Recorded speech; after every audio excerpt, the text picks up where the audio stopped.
ગુજરાતના નાણાકીય ઇતિહાસમાં એક મહત્વપૂર્ણ સીમારૂપ ઘટના બની રહી છે, જેમાં સુરત મહાનગરપાલિકા રાજ્યનો પ્રથમ મ્યુનિસિપલ ગ્રીન બોન્ડ લોન્ચ કરવા જઈ રહી છે। આ ગ્રીન બોન્ડમાં જાહેર જનતાના સબસ્ક્રિપ્શનની તારીખોની સત્તાવાર જાહેરાત સુરત મ્યુનિસિપલ કમિશનર શાલિની અગ્રવાલ દ્વારા કરવામાં આવી છે। સુરત મહાનગરપાલિકા કમિશનર શાલિની અગ્રવાલે ગ્રીન બોન્ડ અંગે જણાવ્યું હતું કે સુરત મનપા પ્રથમવાર 200 કરોડનો ગ્રીન બોન્ડ બહાર પાડી રહી છે। આ ગ્રીન બોન્ડ 6 ઓક્ટોબરથી ખુલશે અને 10 ઓક્ટોબર સુધી સબસ્ક્રિપ્શન કરી શકાશે। આ 5 દિવસની અવધિ દરમિયાન માત્ર સુરત નહીં પરંતુ દેશભરના રોકાણકારો તેમાં સબસ્ક્રાઇબ કરી શકશે।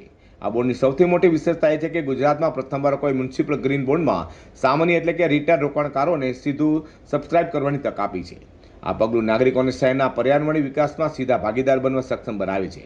200 કરોડના ગ્રીન બોન્ડમાંથી એકત્ર કરાયેલી રકમનો ઉપયોગ માત્ર ને માત્ર પર્યાવરણીય પ્રોજેક્ટમાં જ કરાશે।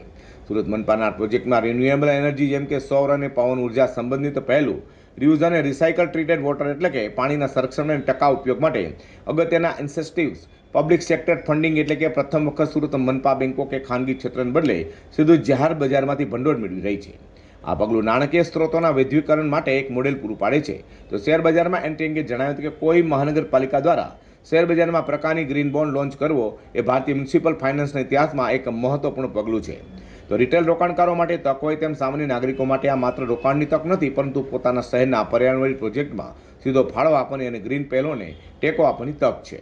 સુરત મનપાનો આ ગ્રીન બોન્ડ માત્ર સ્થાનિક પ્રોજેક્ટ માટે ભંડોળ એકઠું કરવા પૂરતો સીમિત નથી પરંતુ તે દેશની અન્ય મ્યુનિસિપલ કોર્પોરેશન માટે પણ પર્યાવરણીય અને આર્થિક જવાબદારી સાથે મૂડી એકત્રિત કરવા માટે એક નવો માર્ગ ખોલે છે।